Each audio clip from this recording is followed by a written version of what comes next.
নমস্কার। আজকে সাপ্তাহিক রাশি বলে আলোচনা করব। সাপ্তাহিক রাশি বলতে 27শে জানুয়ারি টু 2nd ফেব্রুয়ারি। এই সপ্তাহে বুধ অস্ত যাবে এবং অস্ত অবস্থায় এবং শুক্র মালব্যযোগ তৈরি হওয়ায় আপনার রাশি কি বলছে সারাটা সপ্তাহ চলুন তাহলে জেনে নিই। এরকম প্রোগ্রাম প্রত্যেক সপ্তাহে কিন্তু আপনাদের কাছে আমি প্রেজেন্ট করছি। সেই প্রোগ্রামগুলো দেখার জন্য অবশ্যই আমার চ্যানেলের সাথে আপনাকে জুড়ে থাকতে হবে। তাহলে চলুন জেনে নিই আপনার রাশি কি বলছে। মেষ রাশি। মেষ রাশি এই সপ্তাহে আপনাকে কোনো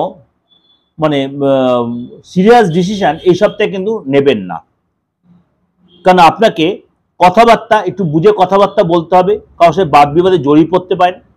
ফ্যামিলিতে দুম করে কোনো ডিসিশন নিলে আপনার হয়তো ভুল ডিসিশন হয়ে যেতে পারে। মনটা বড় অশান্ত থাকবে, ফালতু খরচ হতে পারে, আটকে থাকা কাজ মিটবে, কোনো গুড নিউজ আপনি পেতে পারেন, কর্ম রিলেটেড কোনো গুড নিউজ আপনি পেতে পারেন। টেকনিক্যাল ডিভাইস বা মোবাইল বা এরকম কিছু কিনতে আপনি খরচ হবে, আপনার দান ধ্যানে খরচ হবে, পুরনো কোনো ডিল আপনার কনফার্ম হবে, কাজের জায়গায় ভীষণ বাধার সম্মুখীন বা ব্যবসায়িক সেখানে বাধা আসবে।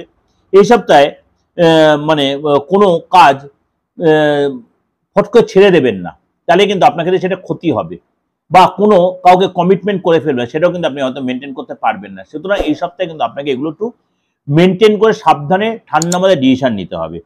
রিলেশন মোটামুটি ঠিকই থাকবে। পার্টনার শরীরটা ডিস্টার্ব বা আপনার শরীরটা একটু ডিস্টার্ব হতে পারে। পার্টনার হেলথ নিয়ে বিশেষ করে ব্যথা বেদনা, মাথা যন্ত্রণা এবং কোনো কারণে একটু দেখা গেলো গলার প্রবলেম, এগুলো কিন্তু পার্টনার ক্ষেত্রে হতে পারে। কোনো গেস্টের বাড়িতে যেতে বা কোনো গেস্ট আপনার বাড়ি আসতে পারে, তীর্থযাত্রা করতে যেতে পারেন।